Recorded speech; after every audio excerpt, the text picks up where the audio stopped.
Hello everyone, welcome back. Sorry for the delay here. I know I would have hoped to have gotten this out a little earlier.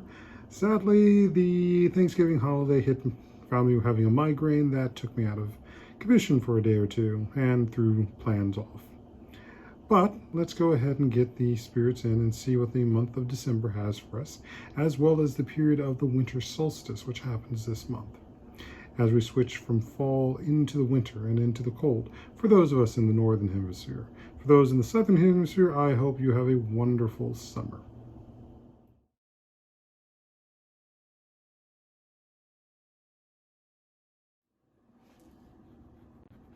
Alrighty, so we have thrown the bones, and so we have our dice at number 2, which goes to the second house, which deals with money, values, work, daily routines, and the environment. Now, what we also have over in our Dinkra is we have God, there is something in the heavens, representing hope and inspiration, and the statement, God, there is something in the heavens, pray let it reach me. So when we look at that in the standpoint of what we've got for our second house, we are looking for whatever it is that the heavens have for us in the regards of money, in regards to our values. And values doesn't just mean financial.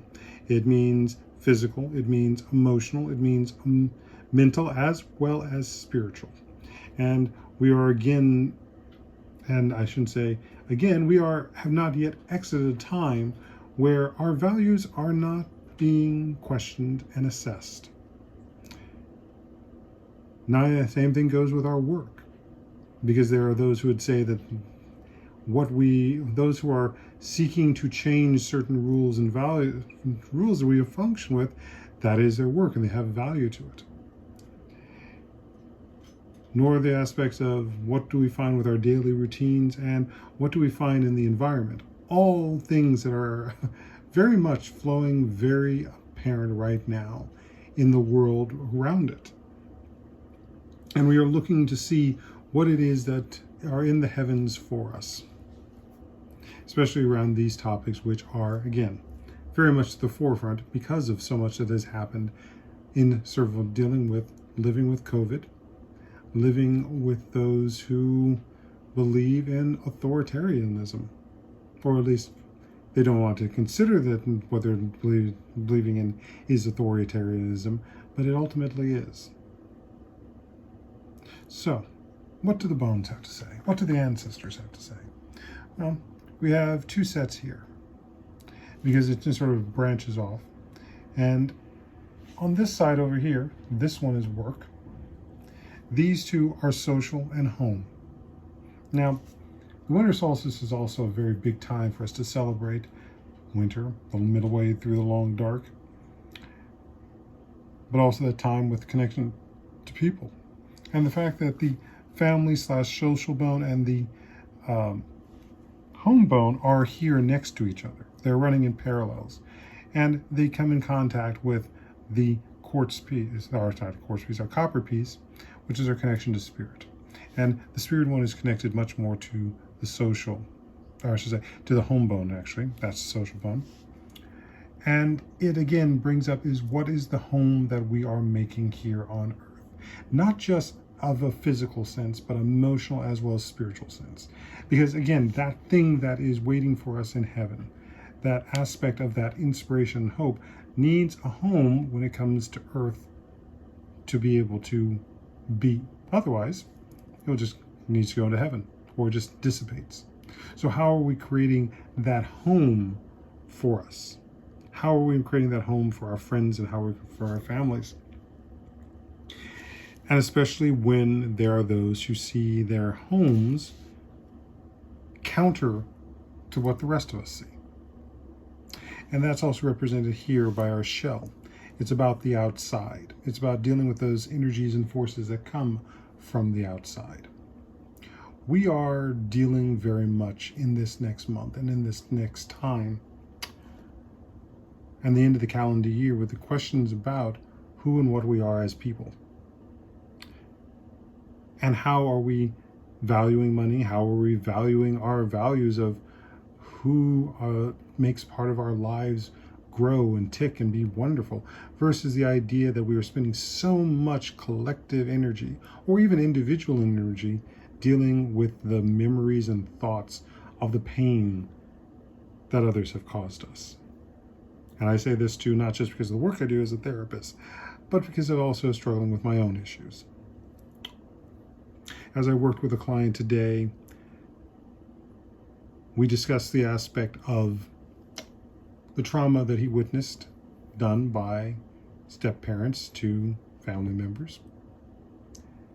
And even though the statement being is like, well, the family member who received the trauma got over it and seemed to be moving on in their lives, but why didn't they? And that's because of the issue of, one, vicarious trauma, which means that is the experience and trauma that is experienced by others around the experience, but in and of itself, that is also trauma. That is the person's trauma.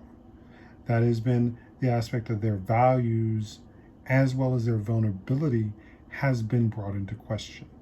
Can they be vulnerable with this person in their lives?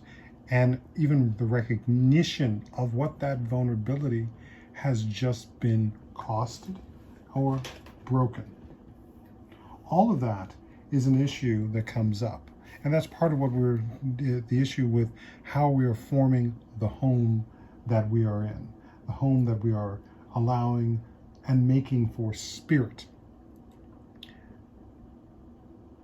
And the fact that we want to be able to make that aspect of where there is spiritual justice, there is emotional justice, there is mental justice, as well as there's physical justice.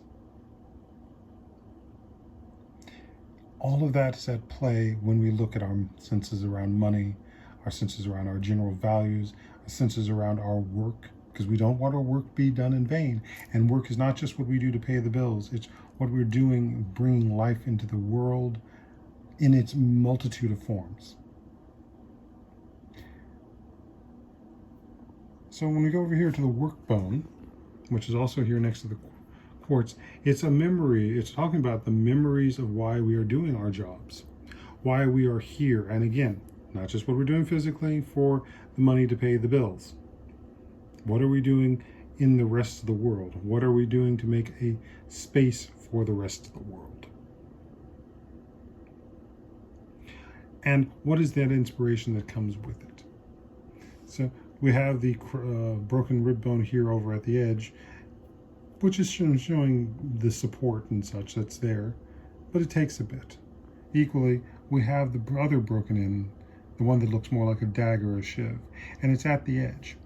And how we handle and how we embrace the energies of this month and trust in the fact that we ultimately are seeking love.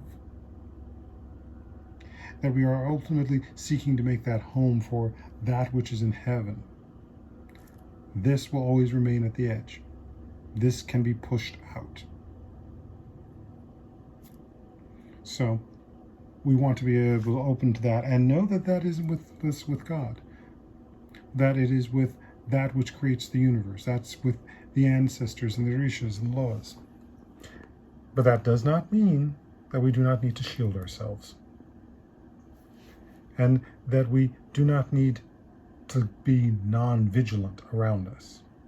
So continue to be vigilant, continue to be aware, but don't let it keep you from making the home that is necessary for the gifts of heaven.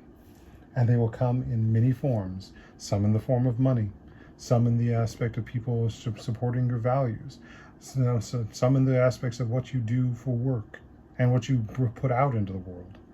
What is in the daily routines and the reminding of taking a walk and enjoying the breeze and the flowers, depending on where you are, as well as the animals in the world, or even just looking up into the night sky and seeing the stars. And that connects to the environment as well. So I hope this helps everyone, and I hope you have a good Christmas and holidays, all the holidays that are celebrated.